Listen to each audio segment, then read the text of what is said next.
Welcome to Cornell Marine Program's Digital Learning Podcast. This being Shark Week on TV, we're going to focus on sharks as well. I'm not a shark guy, but Mr. C is, and he's taught many a shark class. In addition, we're going to have a special guest who has a real-life encounter with sharks, and he's got a great story to share with us. When Mr. C joins us, I'm always a little nervous because I never know exactly what to expect from him. And so this week with Shark Week, I don't know. I mean, Mark, are you there? Hi, Rory. Hi, Rory. Hi, Rory. What the heck? That thing is huge. I never would have guessed that you would have been inside the jaws of a shark. That actually looks like the jaws from the movie. Well, it's not from a great white shark, but I thought I would get your attention with this, Rory. You sure did. Now get your head out of those jaws and tell us a little bit about them. That thing is an impressive shark, man. It's incredible. What kind of shark is it? You know, I mean, let me know. I want to know. I'm curious. Curious minds wants to know. All right. Well, let me just put it to the side and then I'll fill you in. All right. Yeah. Okay.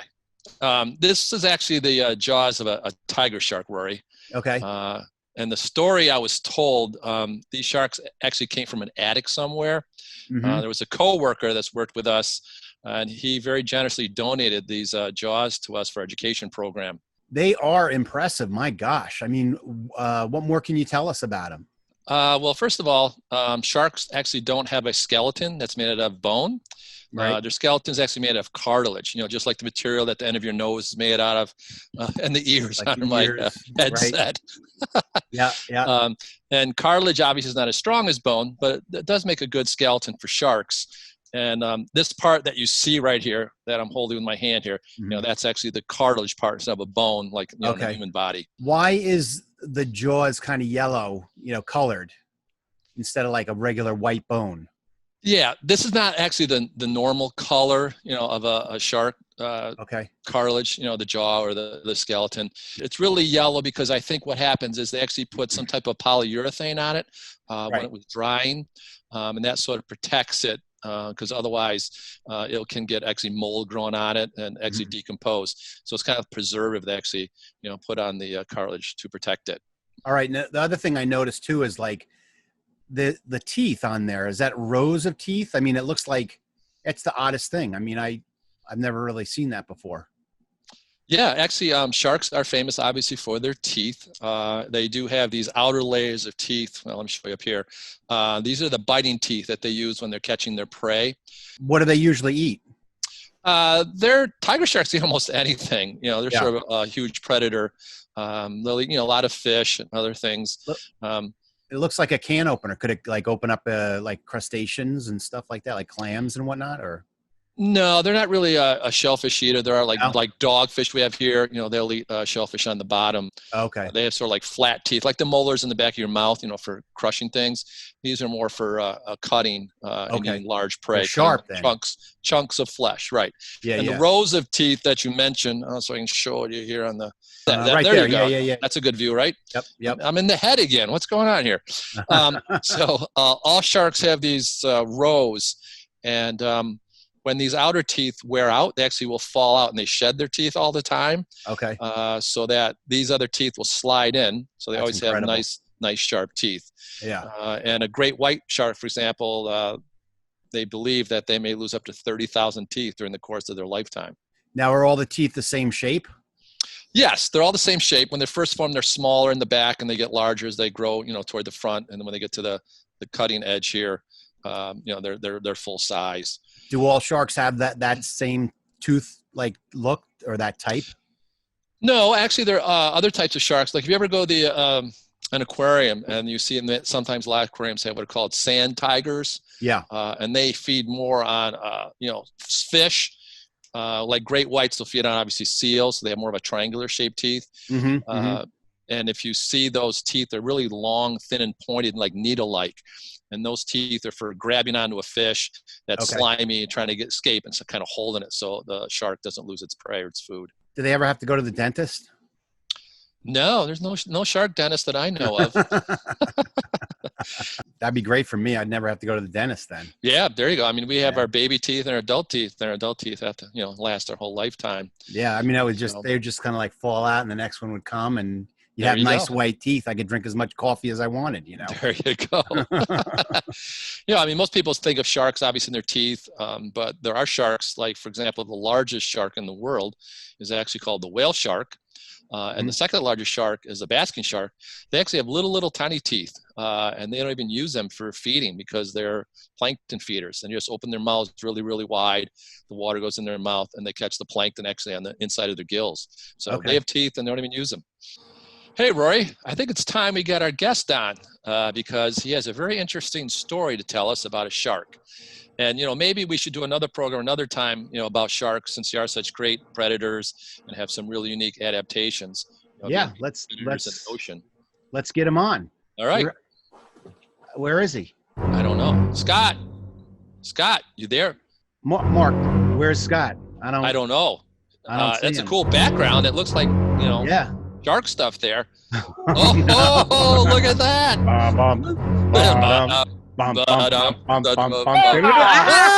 Hey guys. Hey, Scott. What do you say, Scott? It's Shark Week. It is Shark Week. Extension. No copyright infringement intended. Yay. The week everyone looks forward to every year. That's right. Well, and we certainly all think of you when Shark Week comes around. Good. It's good to be thought of. I don't know why, but we do. Because of that story. Yeah. Yes, well, you certainly have a unique story. Yeah. Might as well get into it, I guess. Yeah, sure. Scott, when did you have this encounter with a shark? How many years ago was that?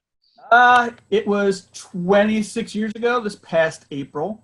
Wow. Wow. Yeah, essentially, what happened was I grew up, I call it the Jaws era. So as you can see from my... Yeah, that's great background. You're going to need a bigger boat. Yeah, lots of toys, Memorabilia. Growing up, but I still have my toys to play with. You must have kids. I do, and they are not allowed to touch these. In the box. Yeah, right. Yeah. Now, so when I was a kid, Jaws came out, and, it was a big movie. And when I saw it, I was probably about 9 or 10, and it scared me a lot. Enough that, I was convinced that any body of water, be it ocean, river, lake, pool, puddle, bathtub, there was a shark in there. It was a great white shark, and it was going to come and it was going to eat everybody. Mm-hmm. Wow. So, every time I would go in a boat or to the beach, I used to be constantly scanning for that dorsal fin to be cutting across. Oh, yeah. Wow. And, as I got older, obviously that fear kind of went away, but it became more of like a fascination. And, it came more of, hey, what do I want to do with my life? Maybe I want to study sharks or do something involved with sharks. So that kind of led me to marine biology. So I went to Southampton College when it was still part of Long Island University. Strangely enough, kind of the setting for the book Jaws.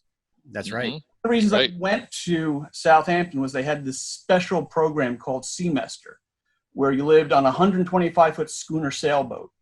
And rather than sit in the classroom and learn stuff, you were on this boat with 20-odd other students, and you lived on this boat for 9 weeks. And it was all hands-on stuff. You learned how to sail the schooner. You took, different classes. Could have been like ichthyology or literature to sea, things like that. And rather, again, than book learning is, ichthyology, you looked at the fish you caught. Some of the ecology classes, we'd go to all these small islands, and you would actually, that would be a field trip, and you'd go to look at these different things. So I went on the spring trip. The fall trip the boat would start up in Boston and then sail down into the Caribbean. I was on the spring trip, and so I had to fly down to the Caribbean. St. Thomas is where I got on the boat, and then it would slowly work its way up the Atlantic over 9 weeks. about 6 weeks in the Caribbean, and the last 3 weeks were kind of coming up the Atlantic coast in late April, early May to end actually in Greenport. Sounds like a good semester. It was, yeah. and I mean that's awesome. I'd love to do that for a college thing. God. Really? Yeah. And I timed it so that I did an extra year of college. I need a couple more credits, but I kind of held it out another year just to do this project, just to do this trip.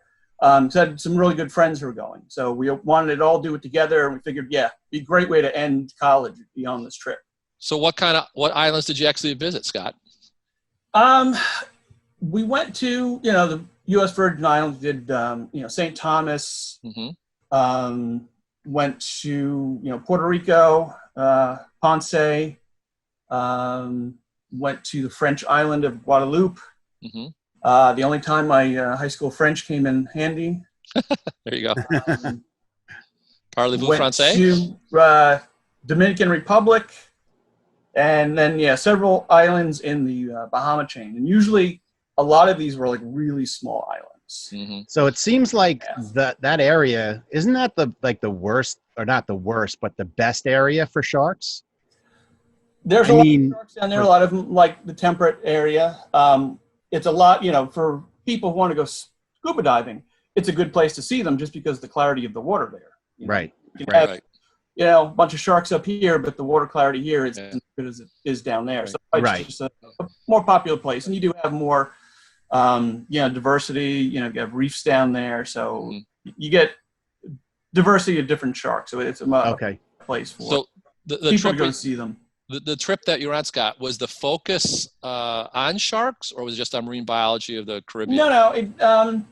It was just basic seamanship. I just want to stop you for a second, Scott. Just lean back in your chair for a second. Now go to your right a little bit. Am I right? Yeah. Right. Okay, now back a little bit. That's perfect. Now you look exactly like Mark in the beginning of our show. There you go. Yeah, really. There you go. Oh, nice. Yeah. Not where you want to be, when you're on your semester, but not with a real shark. Yeah. I think that should be your screenshot for your Facebook or whatever. There you go. That'd be good. Well, it's actually I think my static image for Zoom. Oh, okay. Cool. Okay. Neat. Okay. Right. Where I'm through the head of the shark. There you go. So where were you specifically, Scott, where you had this famous shark encounter, like some specific island or location? What happened? Well, specifically, this happened 6 weeks in, off the island of Rum Cay in the Bahamas. It's a very small island, kind of south of where people normally know, Bahamas with Nassau. And the purpose that day was actually to see mangrove swamps. Again, we went to, usually all these trips would be somehow related to a class or something. So. And traditionally what we do is we'd anchor off of these islands, and we had a small runabout that would take us back and forth, and the 20 or so students plus the crew members. So on this island in Rum Cay, there's just a small settlement town called Port Nelson, where about 75 people live.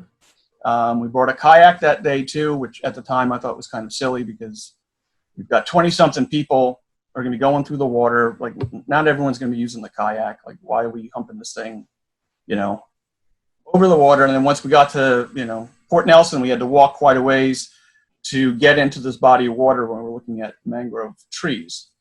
And this body of water we're going to was a saltwater fed lake. So it was only open to the open ocean through an inlet on the east side.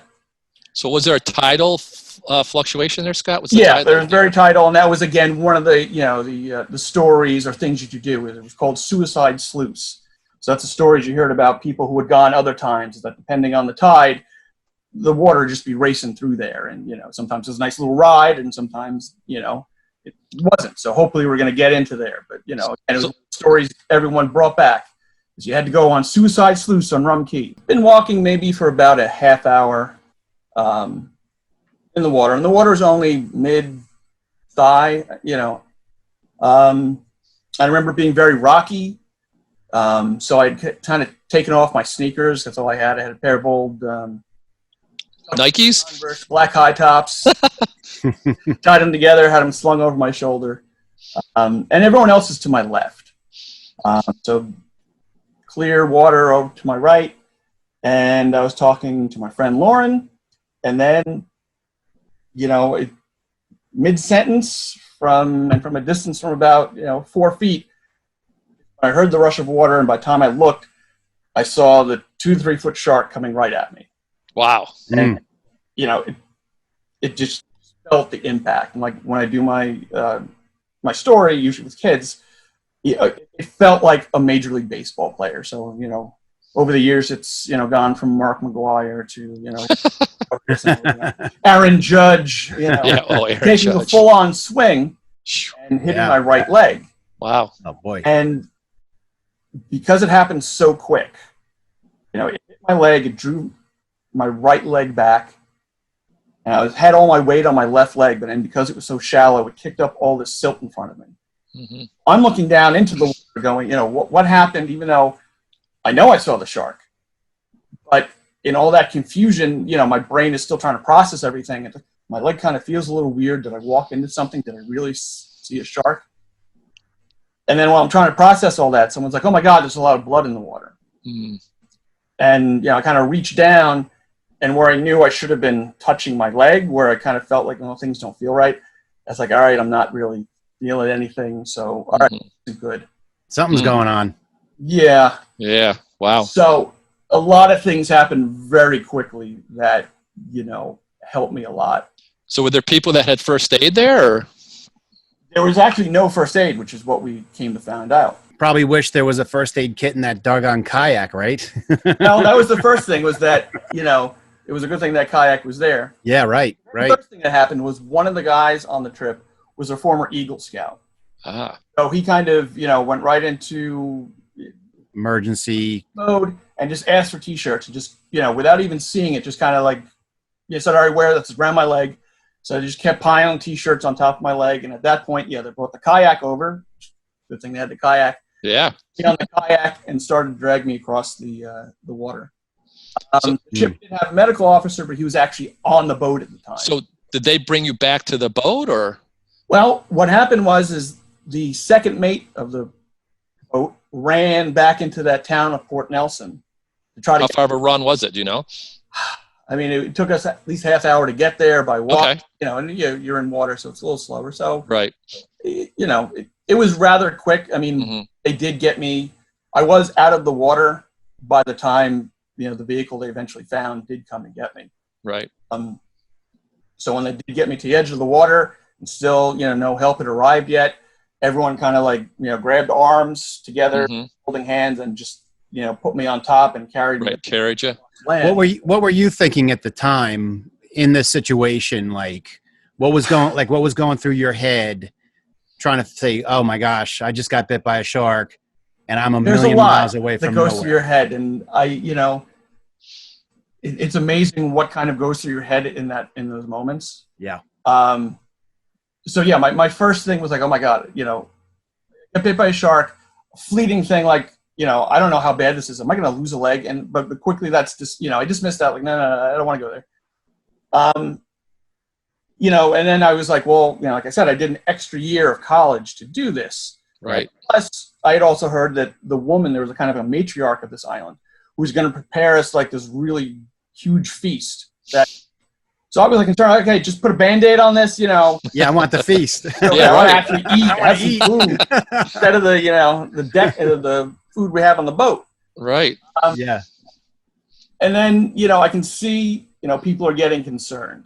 For me, and I know, with some people, is that I've always found humor as a way to kind of deal with people. Yep. Yep. So one of the first things I did was make sure that someone had my Dodger hat. Ah, you are a big baseball fan. There you go. And I had this hat with me that I had since I was about 12 years old. So this hat went on, 10 plus years. Yeah. And ratty and was held together with staples. But you know what? I'm going to bring it on this trip, and then I'm going to retire it. There you go. The last thing it does. Wow. Luckily, my friend knew how much that hat meant to me. Right. He did have it. Wow. All right. But luckily, when that second mate ran to the find some help, he found the guy who had the only car and the only plane on the island. Wow. And strangely enough, he was from Bohemia here on Long Island, New York. No way. Really? That's cool. It was the next town over. So, like, not only did he have the only car, he had the plane. And he just happened to go down there. It was a cold winter up here in New York. He had this house down there on this small island and said, oh, we're going to go down for a few days. Yeah. And, you know, my luck was there. So there was no hospital on the island or medical center? Or? Wow. So they had radioed over for, you know, he was the third mate who was the, you know, EMT and had the training. So they came over and, you know, he had his little first aid kit. And that's when they started to peel back the shirts. And, you know, my two good friends were there next to me and they're holding my hand.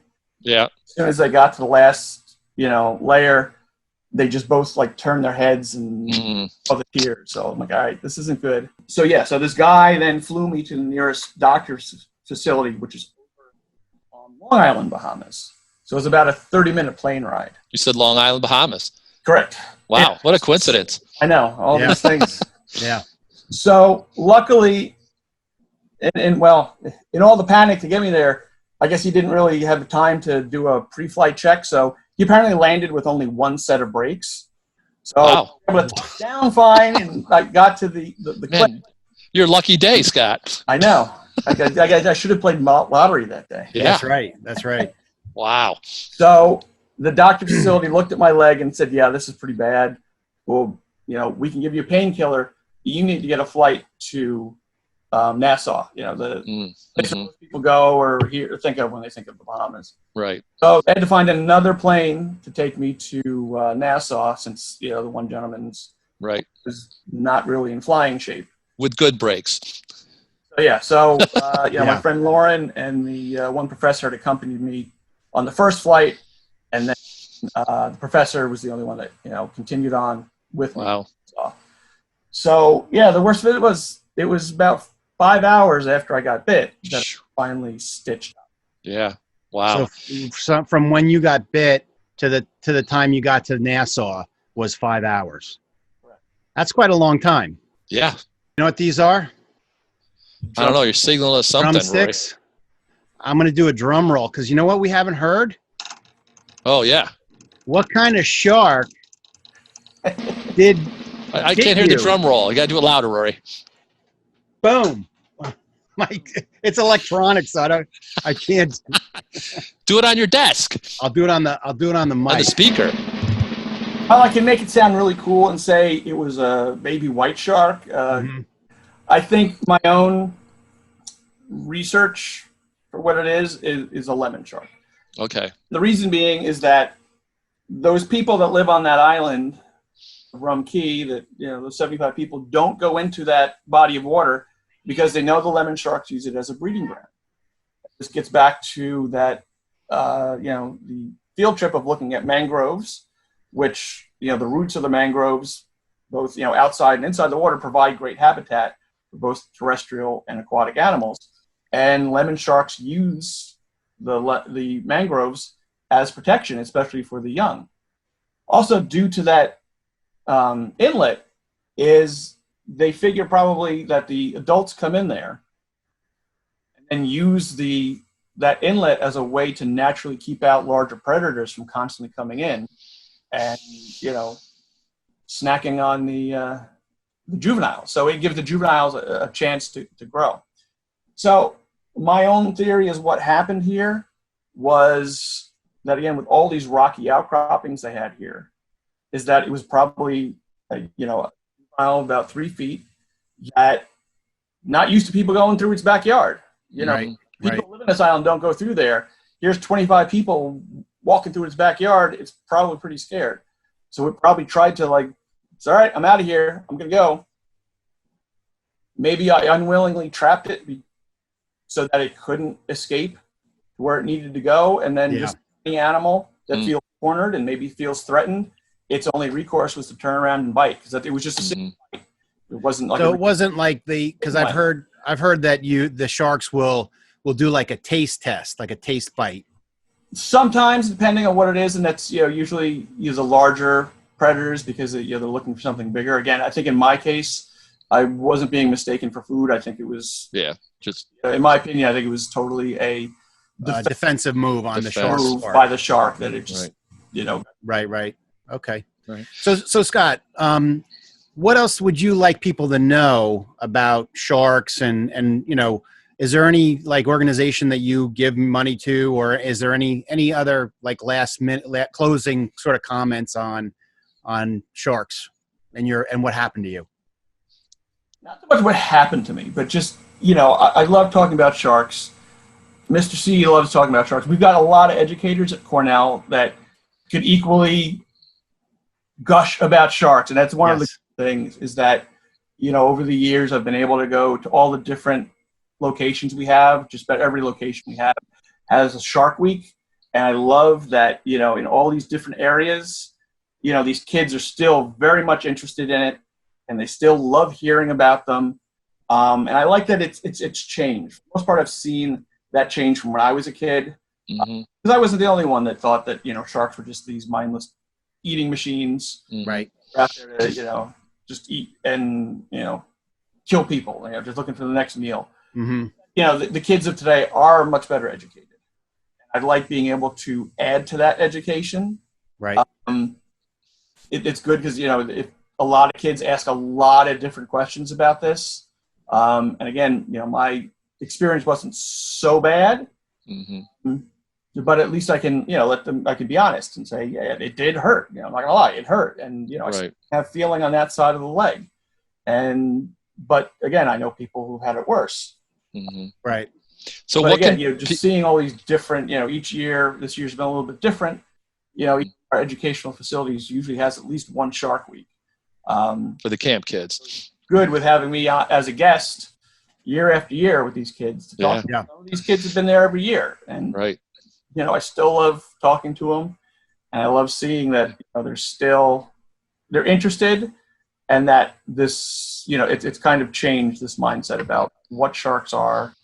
And so basically, no matter that you got bit, your love for sharks hasn't changed. Your kind of quest for the information about sharks hasn't changed. Probably grew more from that, right? Yeah. Yes, exactly. And that they're the greatest thing, to the marine environment, really. They clean up the ocean, all the, not the debris, but the sick they're animals top predators that are out there, right? Yeah. They're the top predators. Apex predators. Yeah, you have to keep everything else in check. Right. Yep. So. And it's just a fascinating fish. Well, enjoy Shark Week, Scott. Thank you. You guys too. Yeah. Thanks for having me on. Thanks for coming on. We were like, wait, we got to get Scott on here. The next best thing to being on Shark Week is that's right, man. And Mark's Marine podcast. That's video baby. Podcast. We have people that are actually emulating our show at home. Heard. Right? Flattery. Very flattered. That made my day. We'll see what happens. All right. So take it easy, Scott. And you too. Enjoy. Thanks, guys. Yeah. Take care. Keep your eyes open, all right? And when you're out there in the water, all right? We will. All right. Thanks, Take care. Bye. Okay, that's our podcast for this week. Thanks for watching. If you've been enjoying these shows and want more information on the marine environment and all that the Marine Program does, please subscribe to Cornell Marine's YouTube channel and hit that bell for notifications when we post a video. This isn't the only content we do. Our channel is all about the programs and outreach to you. Have a great week and see you next time.